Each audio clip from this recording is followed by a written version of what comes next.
அஸ்ஸலாமு அலைக்கும் ஃப்ரெண்ட்ஸ், எல்லோரும் எப்படி இருக்கீங்க? அல்ஹம்துலில்லாஹ் நாங்கள் எல்லோரும் நல்லாயிருக்கோம். நீங்களும் நல்லா இருப்பீங்கன்னு நினைக்கிறேன். நான் இன்றைக்கி வீடியோவில் சிம்பிளான ஈஸியான ஒரு ஹெல்த்தியான ஈவினிங் ஸ்நாக்ஸ் ரெசிபி தாங்க செய்ய போகிறேன். ஒரு 10 நிமிஷத்துலேயே நம்ம வந்து ரெடி பண்ணிடலாங்க.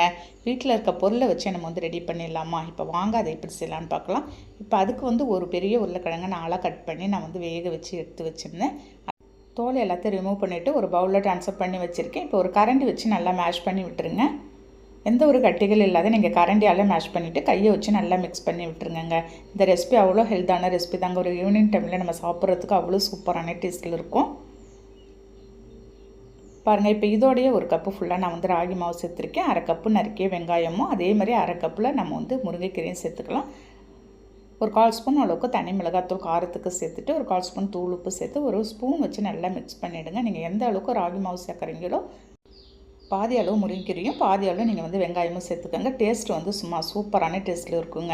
கையை வச்சு நல்லா மிக்ஸ் பண்ணிவிட்டு கொஞ்சம் கொஞ்சமாக தண்ணி தெளித்து நம்ம அடை எப்படி சுடுவோமோ அந்த அளவுக்கு ஒரு கன்சிஸ்டன்சி வர வரைக்கும் மாவை மிக்ஸ் பண்ணிக்க வேண்டியது தான். நீங்கள் அதே மாதிரி ரொம்ப தண்ணி ஆகிட்டாலும் பிசுன்னு ஆகிடுங்க. நம்மளால் அடை தட்டி உங்களால் சரியாக போட முடியாது. ஒரு பிகினர்ஸ் கூட ஈஸியாகவே செஞ்சிடலாங்க. நல்ல ஒரு ஹெல்த்தான ரெசிபி தான். இதோட ஒரு கப் ஆஃப் காஃபி நீங்கள் வந்து குடிக்கும்போது அவ்வளோ ஒரு ஹெல்த்தாகவும் ஃபுல்ஃபில்லாகவும் இருக்கும் தெரியுமா?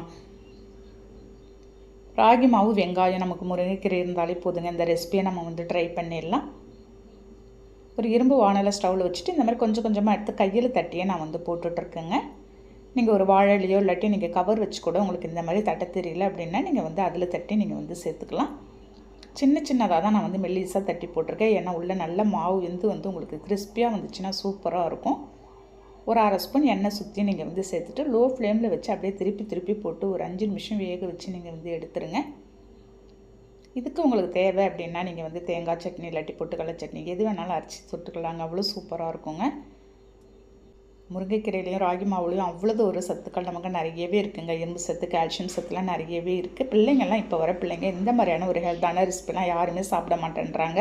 நீங்கள் இந்த மாதிரி கொஞ்சம் உருளைக்கிழங்கெல்லாம் சேர்த்து நீங்கள் கொஞ்சம் சுவையாக செஞ்சு கொடுத்தீங்கன்னா பிள்ளைங்களும் விரும்பி சாப்பிட்ருவாங்க. பாருங்கள், நல்லா முறுமுறுன்னு வேக வச்சு எடுத்துகிட்டு நீங்கள் சூடாக சாப்பிடும்போது எத்தனை செஞ்சு கொடுத்தாலும் சாப்பிட்டுக்கிட்டே இருக்கலாம். அவ்வளோ சூப்பராக இருக்குங்க. இதேமாரி செகண்ட் வச்சு நான் வந்து போட்டு எடுத்துகிட்டு போகிறேன். இப்போ சாப்பிட்டு பார்க்கலாமா டேஸ்ட் எப்படி இருக்குன்னு. கையில் எடுக்கும்போது எவ்வளோ கிறிஸ்பியாகவும் சூப்பராகவும் இருந்துச்சுங்க. இது ஒரு ஹெல்த்தான ரெசிபி, நீங்களும் கண்டிப்பாக ட்ரை பண்ணி பாருங்கள். இந்த மாதிரி ஹெல்த்தான ரெசிபிலாம் நிறைய நம்ம சேனலில் நான் வந்து போட்டிருக்கேன். வீடியோ பிடிச்சிருந்தாலும் லைக் பண்ணிவிட்டு ஷேர் பண்ணுங்கள். மறக்காமல் சப்ஸ்கிரைப் பண்ணிவிடுங்க. நாளைக்கு பார்க்கலாம். Okay, by.